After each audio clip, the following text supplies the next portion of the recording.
آپ ہادیہ ای میگزین مضمون کی آڈیو ریڈ آؤٹ سماعت کر رہے ہیں۔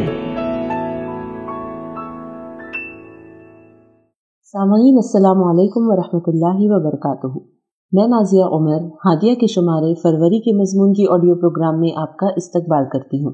آئیے ہم اس کا آغاز ہادیہ کے زمرہ گوشہ مطالعہ سے کرتے ہیں۔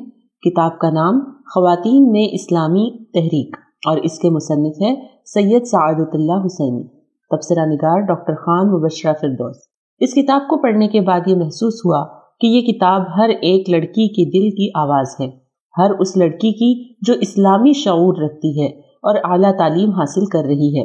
یہ سوال ہمیشہ رہتا ہے کہ ہمیں کیا کرنا چاہیے، کس حد تک ہمیں آگے پڑھنا چاہیے، موجودہ حالات میں ہمارا رول کیا ہو، ہمارا دائرہ کار کیا ہو۔ جو عالمی سطح پر خواتین کے مختلف کردار دیکھ کر سوچتی ہیں کہ ہمیں بھی فعال رول ادا کرنا چاہیے، تصدیق کون کرے کہ یہ کریں یا نہ کریں۔ ایک جھجک ہے جو ہماری طالبات میں نظر آتی ہے، یا یہ سوال ہے کہ کیا میں ماحول کی خرابی کے باعث صرف علم دین پر اکتفا ہی نہ کر لوں۔ بہت سی بہنیں جو حق اور انصاف کا پورا شعور رکھتی ہیں اور متحرک رول سماج میں ادا کرنا چاہتی ہیں لیکن متذبذب ہیں، انہی کے لیے یہ کتاب ہے۔ اسے پڑھ کر ایک نئے حوصلے کے ساتھ آگے بڑھ سکتی ہیں۔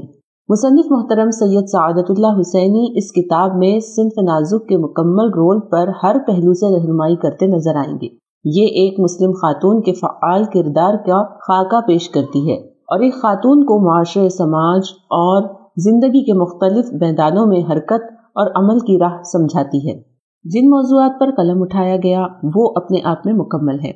قاری کو ایک عنوان پر نہ صرف معلومات فراہم کی گئی ہے بلکہ اس مضمون کو اس کے تصور کو سمجھاتے ہوئے اس میں نئی راہیں بھی سمجھائی گئی ہیں۔ صرف حالات کا ماتم نہیں، تذکرہ برائے تذکرہ بھی نہیں، صرف غربت زدہ خواتین کا تذکرہ نہیں بلکہ اعلیٰ طبقے کی خواتین کے مسائل بھی ہیں اور حل بھی۔ کل 17 موضوعات پر مضامین ہیں۔ کتاب کا انتساب والدہ محترمہ کے نام ہے، ساتھ ہی علامہ کا شعر درج ہے جو بہت پسند آیا۔ مراداد این خرد پرور جنونے نگاہ مادر پاک اندرونے، یعنی مجھے یہ خرد پرور یعنی عقل کی پرورش کرنے والا جنون دیا ایک پاک باطن والی ماں کی نگاہ نے۔ موجودہ معاشرے میں ٹوٹتے بکھرتے خاندانوں کی صورتحال کسی آنکھ سے پوشیدہ نہیں ہے۔ کبھی کبھی خاندان کو بہتر بنانے کی تگ و دو میں انسان بے خبر ہوتا ہے کہ مرعوبیت کی وجہ سے اس کی بہتر بنانے کی کوشش اس کے خاندان کو کمزور کرنے کا سبب بن رہی ہوتی ہے۔ مصنف نے مختلف خاندانوں کا تعارف کرواتے ہوئے لائحہ عمل بھی پیش کیا ہے۔ لکھتے ہیں، اسلام کی خصوصیت یہ ہے کہ اس کی قدر میں سماجی اور تاریخی روایات کی ناپائیدار بنیادوں پر کھڑی نہیں ہوئی ہیں۔ یہ بنیاد میں کتنی ہی مضبوط ہو، جدید تہذیب اور استعمار کے طاقتور ہتھ کنڈوں کا مقابلہ نہیں کر سکتی۔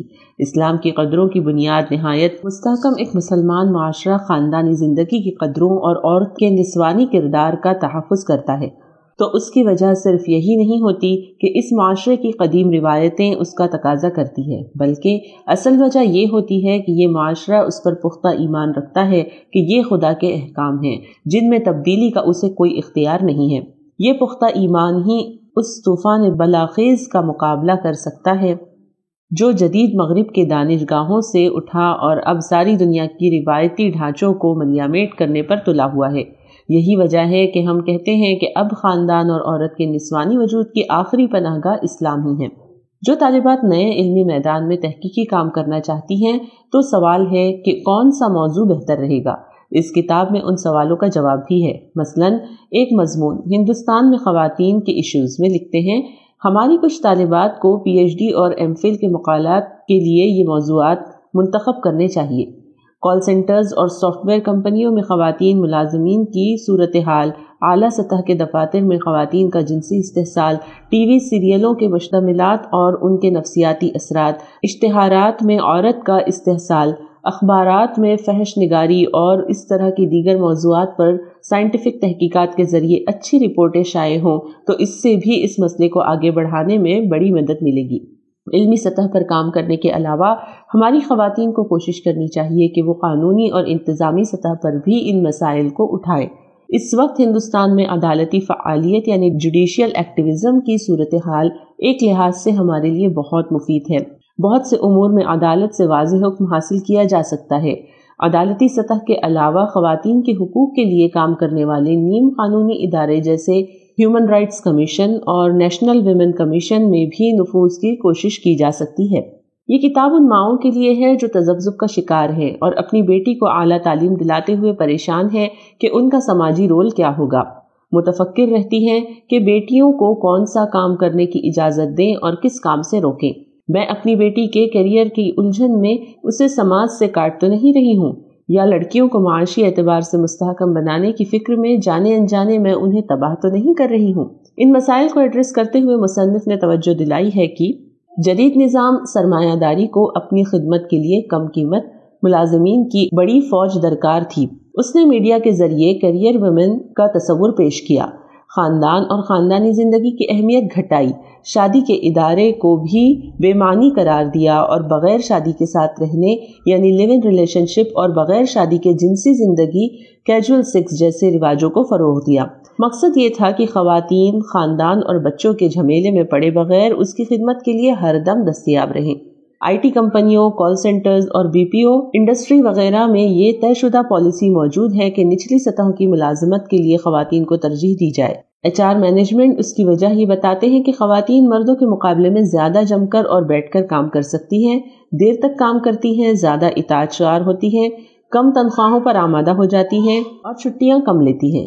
یہی وجہ ہے کہ آئی ٹی ای ایس کمپنیوں میں جو نیئر سطحوں پر خواتین ملازمین جملہ ملازمین کے نصف سے زائد ہیں، جبکہ کال سینٹروں میں ان کی تعداد 35% سے زائد ہیں۔ خواتین کے دور کی کمپنیاں خواتین کسی ضرورت کا خیال نہیں رکھتی۔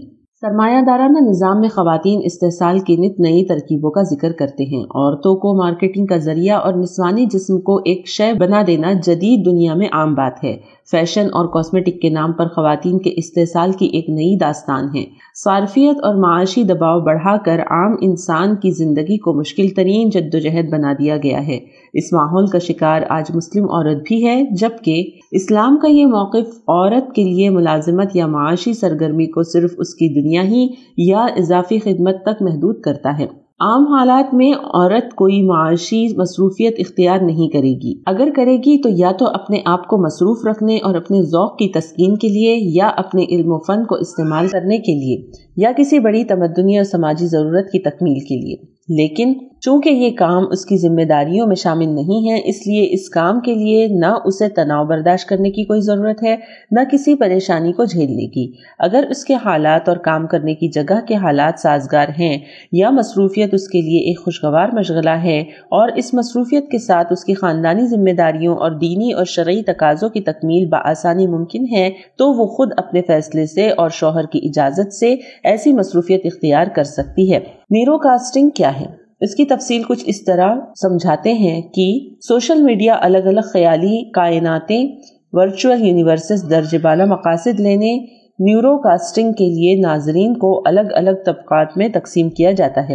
سوشل میڈیا سائٹس اس طرح ای میل وغیرہ کے ذریعے ان کی سرگرمیوں کی تفصیلات اور ان کی دلچسپیوں اور مشاغل کو معلوم کیا جاتا ہے، اور اس کی بنیاد پر ان کو الگ الگ زمروں میں تقسیم کر کے ہر ایک کے لیے الگ حکمت عملی بنائی جاتی ہے۔ دنیا کی سب سے بڑی ڈیٹا مائننگ اور ڈیٹا بروکر کمپنی ایکسیوم ہے۔ کہا جاتا ہے کہ اس کے پاس دنیا کی 10% آبادی کی مکمل معلومات، یعنی ان کا نام، خاندان، بیوی، بچے، تعلیم، مشاغل، وہ کیا کھاتے ہیں، کیا پہنتے ہیں، کتنا کماتے ہیں، کتنا خرچ کرتے ہیں، دلچسپیاں کیا ہے، کس سے رومانس ہے، کب کیا پڑھے ہیں، کب کہاں کا سفر کیا ہے، وغیرہ وغیرہ موجود ہے۔ مثلاً کسی نوجوان لڑکی کے ای میل اور سوشل میڈیا سے یہ معلوم ہو جائے کہ وہ روایت پسند ہے لیکن اب تھوڑا سا جدیدیت کی طرف مائل ہو رہی ہے، تو خود بخود سافٹ ویئر اس کی ذہنی تربیت شروع کر دیتے ہیں۔ اس کے کمپیوٹر پر ایسے پیغامات آنے لگتے ہیں جن میں روایتی عورتوں کو جدیدیت کی طرف مائل دکھایا جاتا ہے،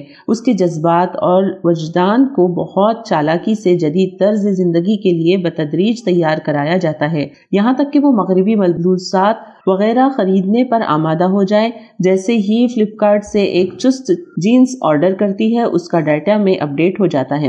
اب اسے نیورو کاسٹنگ کے تحت اگلے زمرے میں شامل کر دیا جاتا ہے اور اگلے مرحلے کی تربیت کے عمل کا آغاز ہو جاتا ہے۔ میڈیا کے اس سحر سے نکلنے کی تدابیر بہترین انداز میں سمجھائی گئی ہے، خصوصاً ماؤں کے لیے جو اپنے بچوں کو موبائل پکڑا کر مطمئن ہو جاتی ہیں، ان کے لیے وہ تدابیر بیان کی گئی ہیں جس کے ذریعے وہ اس میڈیائی طوفان کا مقابلہ کر سکتی ہے۔ ہر مسلمان خاتون کو اس کتاب کو لازماً پڑھنا چاہیے، کیونکہ اردو داں طبقے کے جدید مسائل اور اس کے حل پر اس سے بہترین کتاب موجود نہیں ہے۔ ہادیہ مضمون کی آڈیو سماعت کرنے کے لیے شکریہ۔